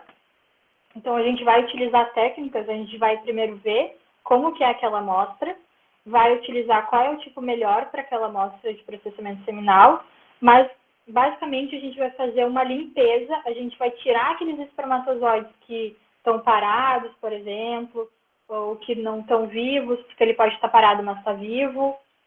Aqueles espermatozoides que têm algum defeito, também tem algumas técnicas de processamento seminal que a gente consegue fazer essa filtragem. E aí, sempre pensando lá, né, no objetivo final do processamento seminal, que a gente quer aquele espermatozoide com uma morfologia adequada, normal, e que ele seja rápido. Então, é um indicativo para a gente que aquele embrião vai estar bom.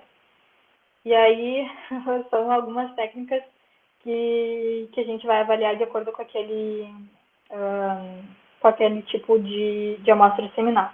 Mas a gente vai também utilizar meio de cultivo, vai fazer, às vezes vai centrifugar, às vezes tem o swim-up que a gente deixa parado na incubadora, daí ele mesmo vai subindo para a superfície e a gente pega esses espermatozoides. Nós também dá uma aula só sobre processamento seminal. Show. E é comum os laboratórios avaliarem os corpos precursores de nucleolos?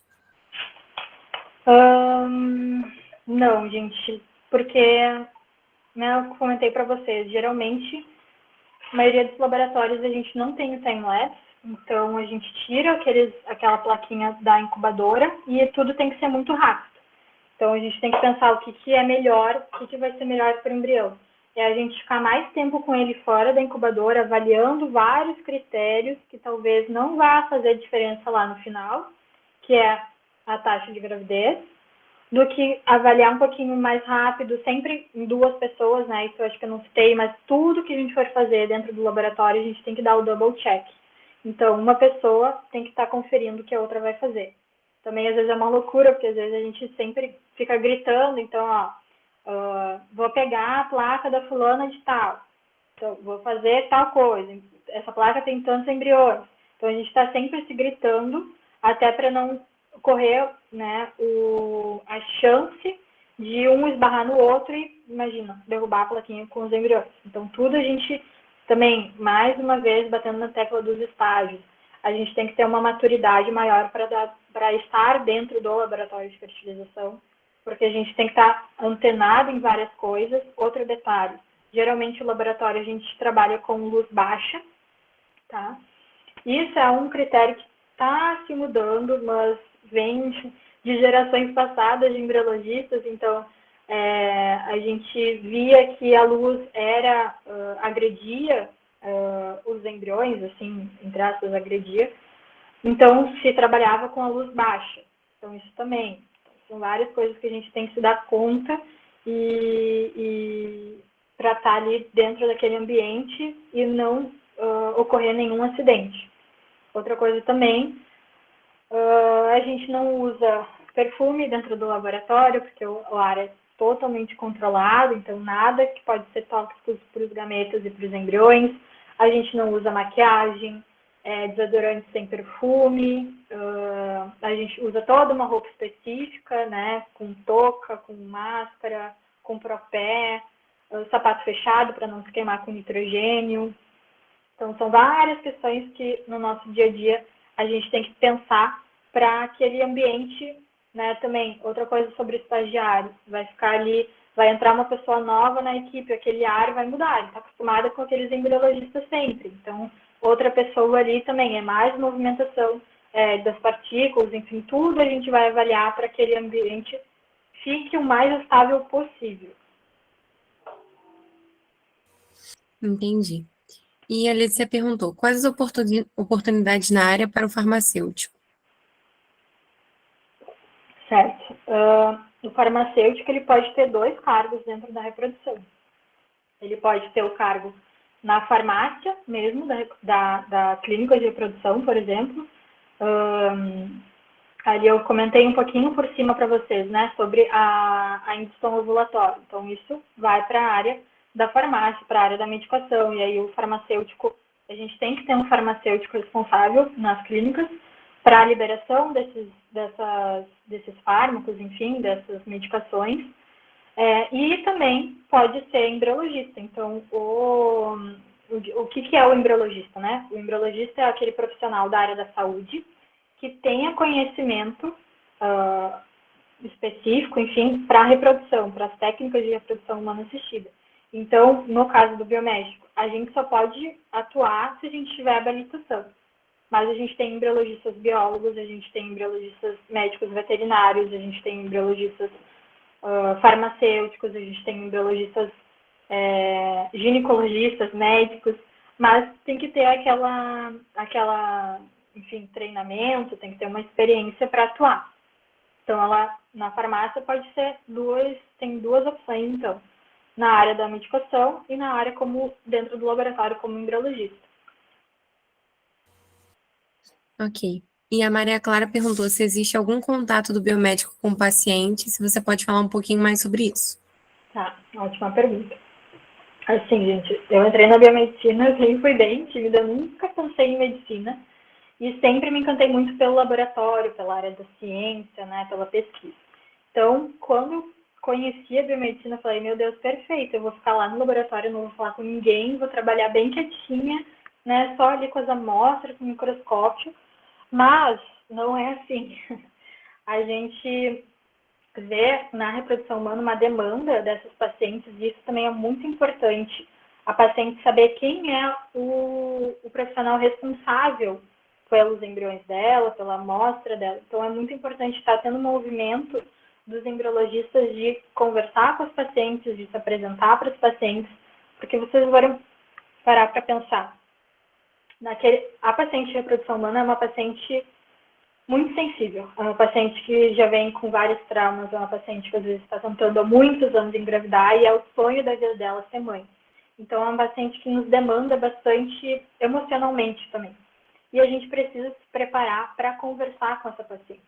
Durante a minha graduação, eu não tive esse alinhamento, assim, esse aconselhamento na parte emocional mesmo, psicológica, na parte de comunicação com a paciente.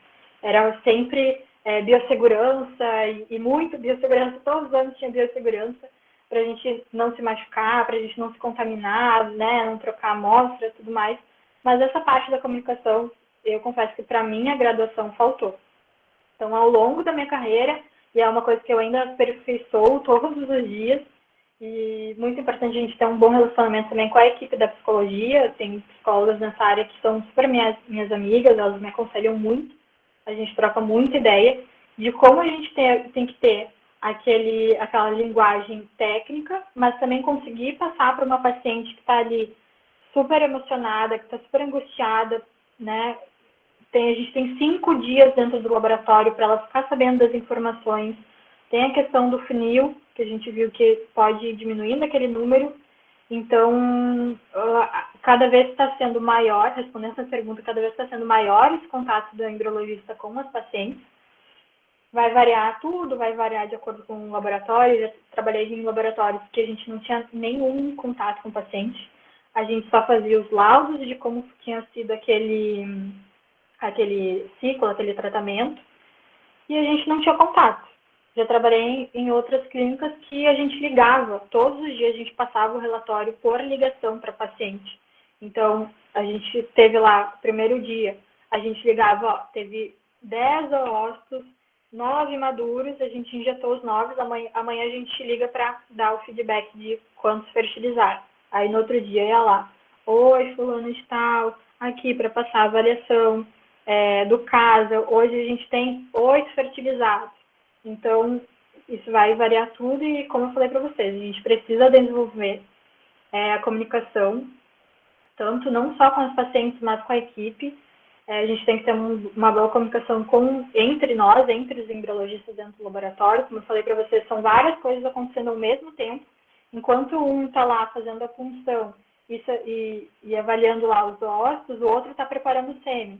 Para tudo dar, a gente tem vários tempos certos para cada processo e tudo tem que estar acontecendo, né, simultaneamente, e ter a ordem também dentro do laboratório. Também a gente precisa muito de comunicação com a equipe da enfermagem, a gente não é nada sem os enfermeiros, com os médicos, com as técnicas de enfermagem, com toda a equipe. Então, comunicação, eu diria para vocês que é algo que eu já tentaria desenvolver desde o início da graduação, porque é uma das habilidades que a gente mais utiliza em qualquer área que vocês forem. A gente precisa utilizar bem a comunicação.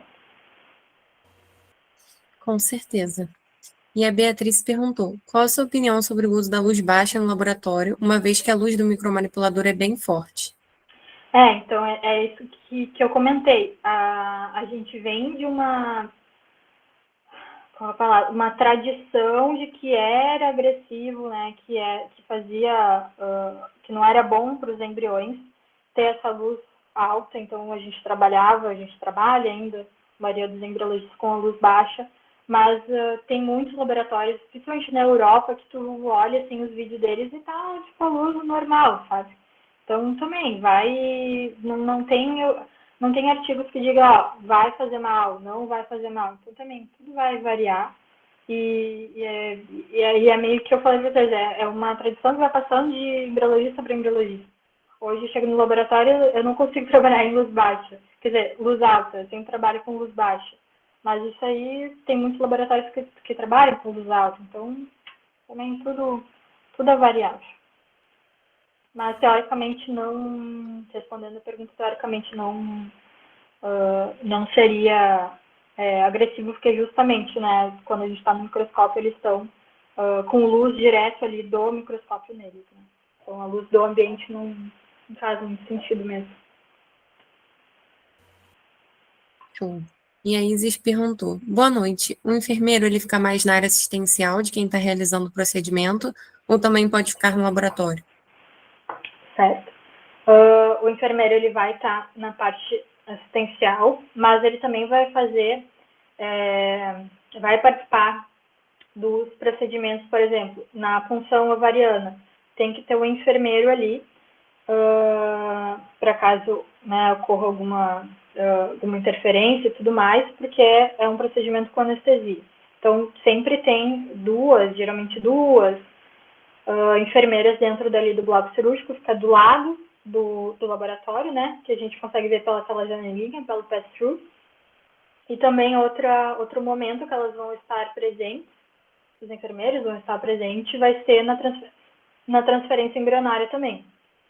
Então, o enfermeiro sempre ali também auxiliando, enfim, com a paciente, tanto na transferência embrionária quanto na punção ovariana.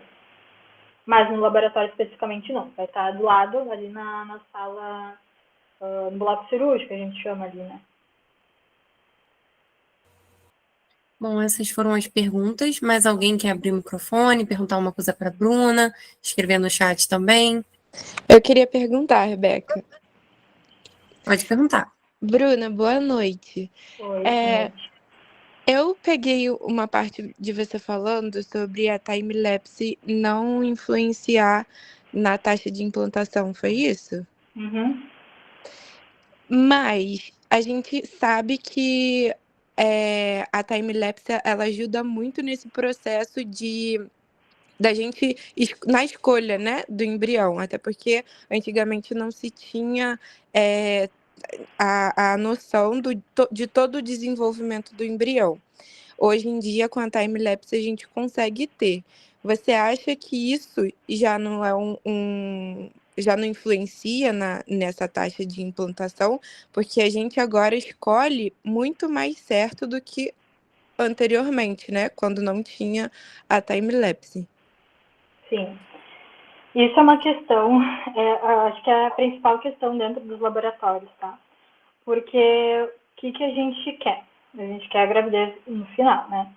E para isso, a gente espera que o embrião com a melhor morfologia, com a melhor classificação embrionária, que tenha um desenvolvimento melhor ali nos tempos, certinho, que ele não seja muito acelerado, nem muito atrasado, que ele vai estar de acordo com o tempo, com as horas, com aquela classificação que estão nos artigos, a gente espera que aquele embrião ele tenha um potencial para implantar, para ter todos os 9 meses ali a gestação e para ter um bebê saudável, tá?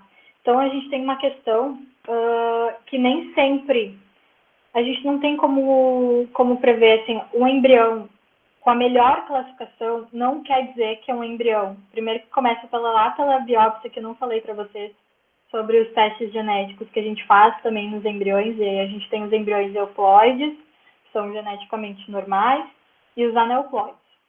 Então, aquele embrião, a gente observa no nosso dia a dia do laboratório que aquele embrião morfologicamente melhor nem sempre vai ser aquele embrião que vai implantar e que vai ter uma gestação sem intercorrência, que vai ter um bebê normal, um bebê vivo, por exemplo.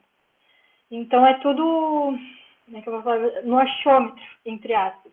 Então, a gente tem, claro, muitas vezes aquele embrião que vai implantar primeiro vai ser de uma classificação muito boa, mas a gente também tem casos surpreendentes que tem uma classificação CC, uma classificação 3, que é um embrião que está com poucas células, é um embrião que a gente não dá muita chance para ele, mas ele implanta, dá uma gravidez e vem um bebê nascido vivo.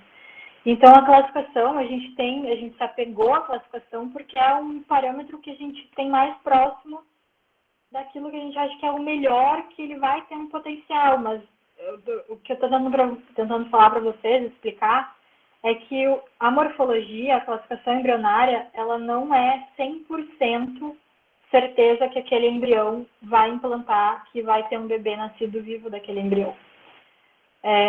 E aí também a gente tem a questão da biópsia embrionária. Então, a gente tem os testes genéticos que a gente faz nesse embrião, porque qual é hoje o maior dificuldade, qual é a resposta que todos os embriologistas querem? Por exemplo, a paciente teve 10 embriões, 10 blastocistos, qual que eu vou transferir primeiro? Qual vai ser aquele embrião que eu vou transferir primeiro? Qual vai ser aquele embrião que vai implantar e que vai ter uma gestação e que vai nascer um bebê vivo? Então, a gente não tem certeza disso, de qual é aquele embrião. Mesmo os embriões que foram biopsiados, que passaram pela análise genética, que são euploides, muitas vezes eles não vão implantar, eles não vão ter um potencial de gravidez. Então, hoje, o mais difícil é a gente saber escolher qual é aquele embrião que vai implantar. Porque o que acontece? Se a paciente tem 10 embriões, a gente vai transferindo 10 embriões, um embrião por ciclo, um embrião de cada vez, enfim.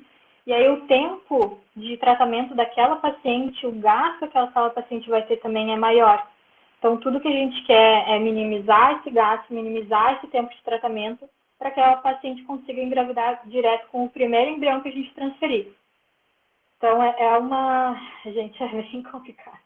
É uma questão difícil, eu falei para vocês, são muitas variáveis.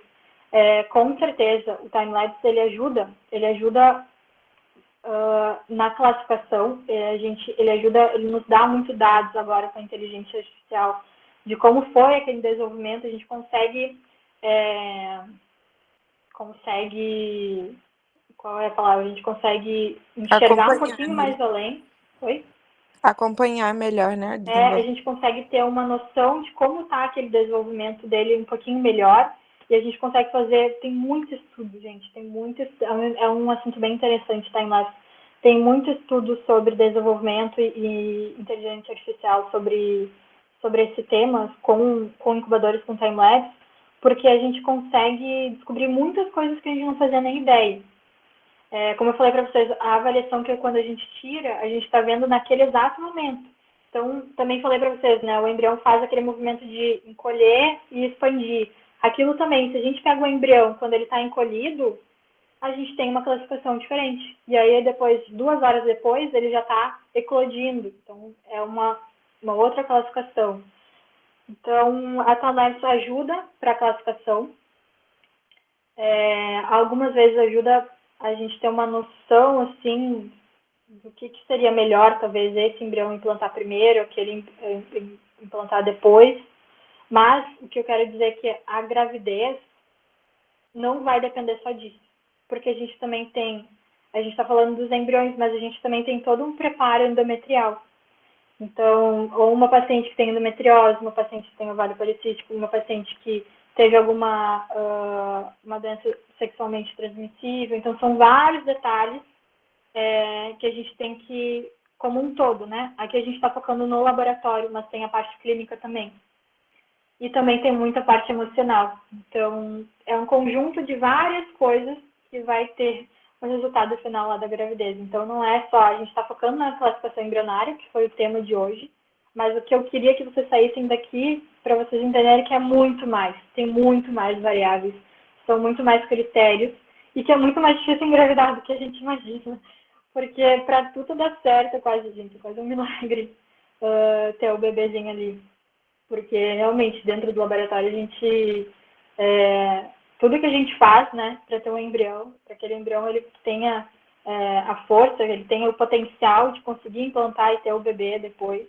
Então, tudo que a gente for fazer, claro, para melhorar o time-lapse, melhora muito. Por exemplo, a gente não tira, a gente tem uma taxa maior de embrião na time-lapse, às vezes, porque a gente não expõe tanto o embrião, então a gente não fica tirando o embrião toda hora da incubadora.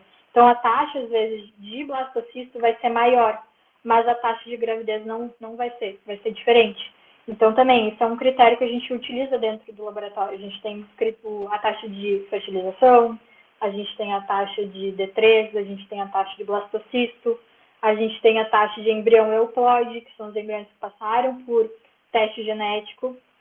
E depois a gente tem a taxa de gravidez, e aí a gente ainda tem uma taxa de positivo, que a gente chama, então o beta positivo.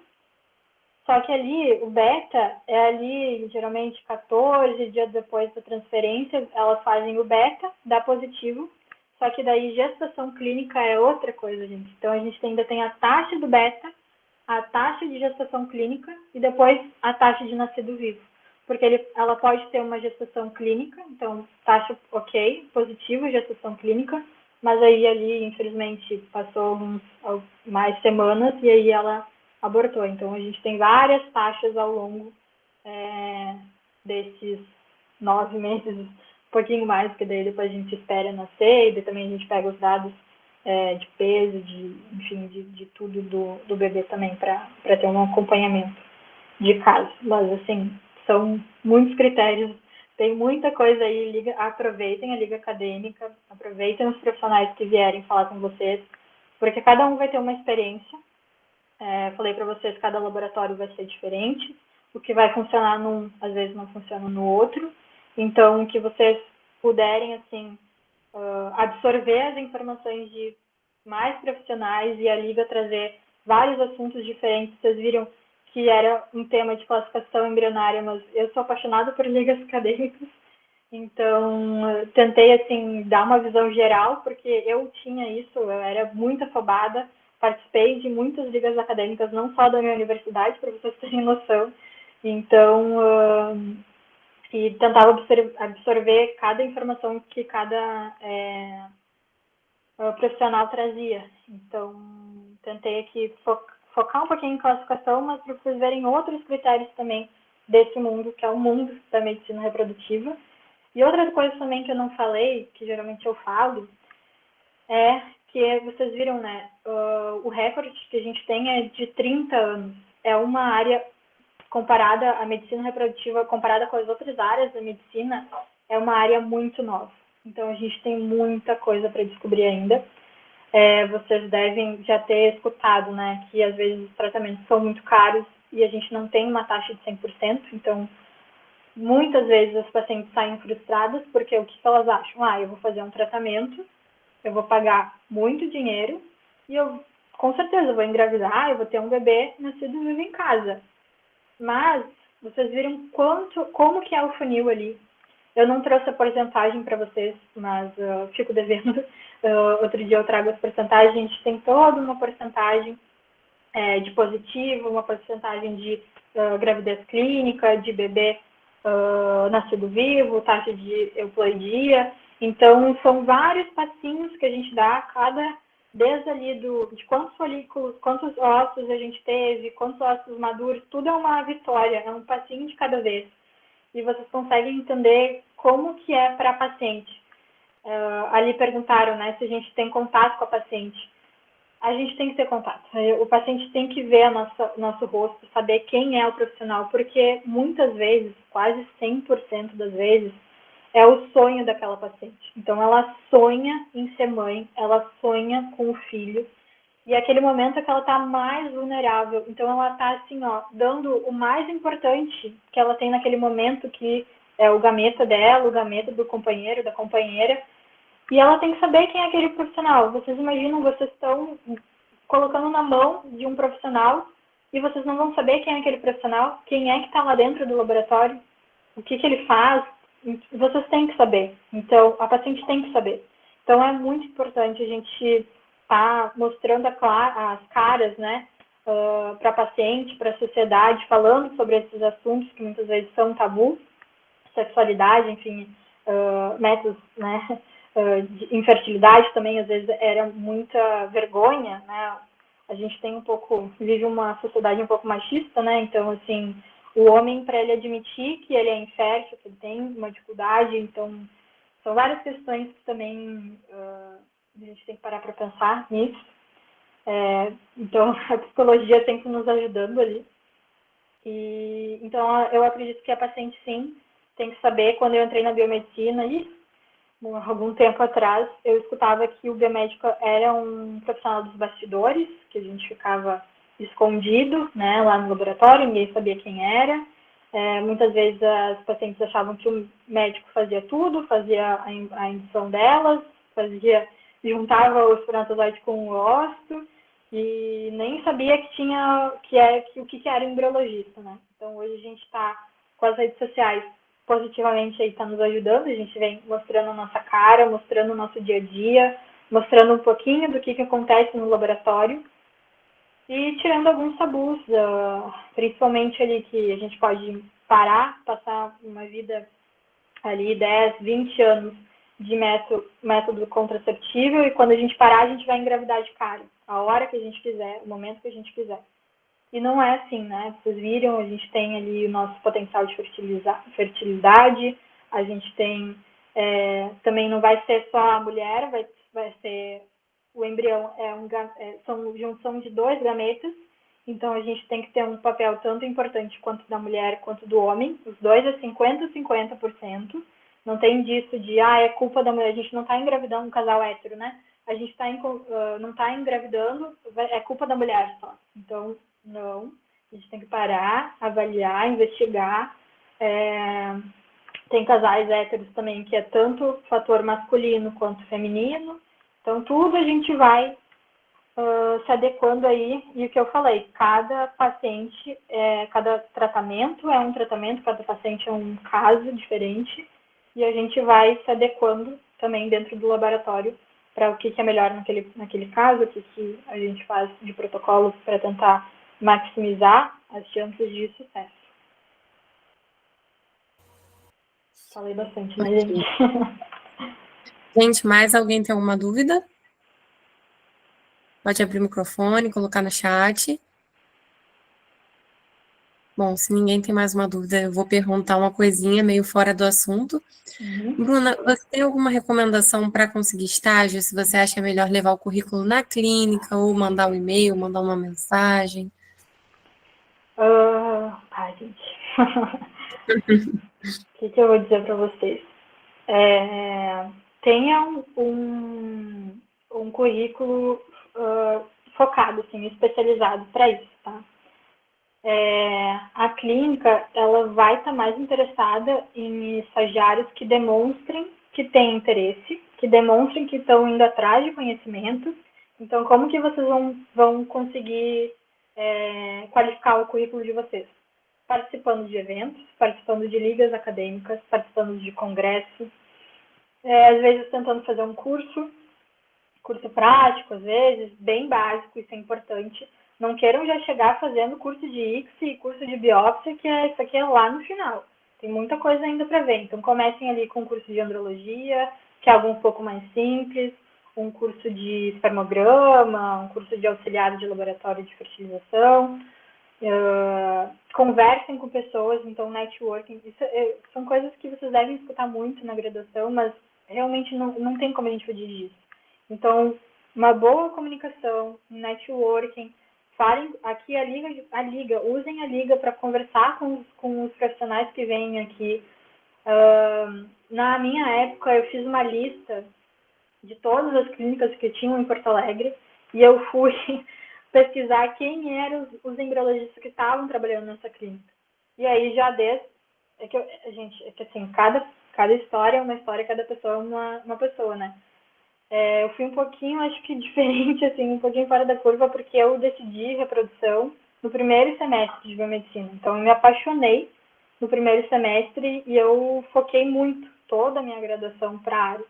Então, eu era meio stalker também nas redes sociais, eu seguia todo mundo, eu tentava falar com todo mundo, tentava ir para os congressos também, então eu fazia estágio para ganhar bolsa.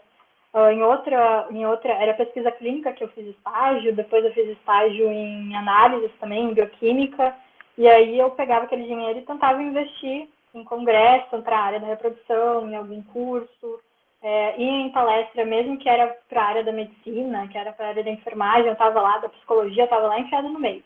Então, para sempre as pessoas, conversar com pessoas diferentes, com ideias diferentes, então networking é importante.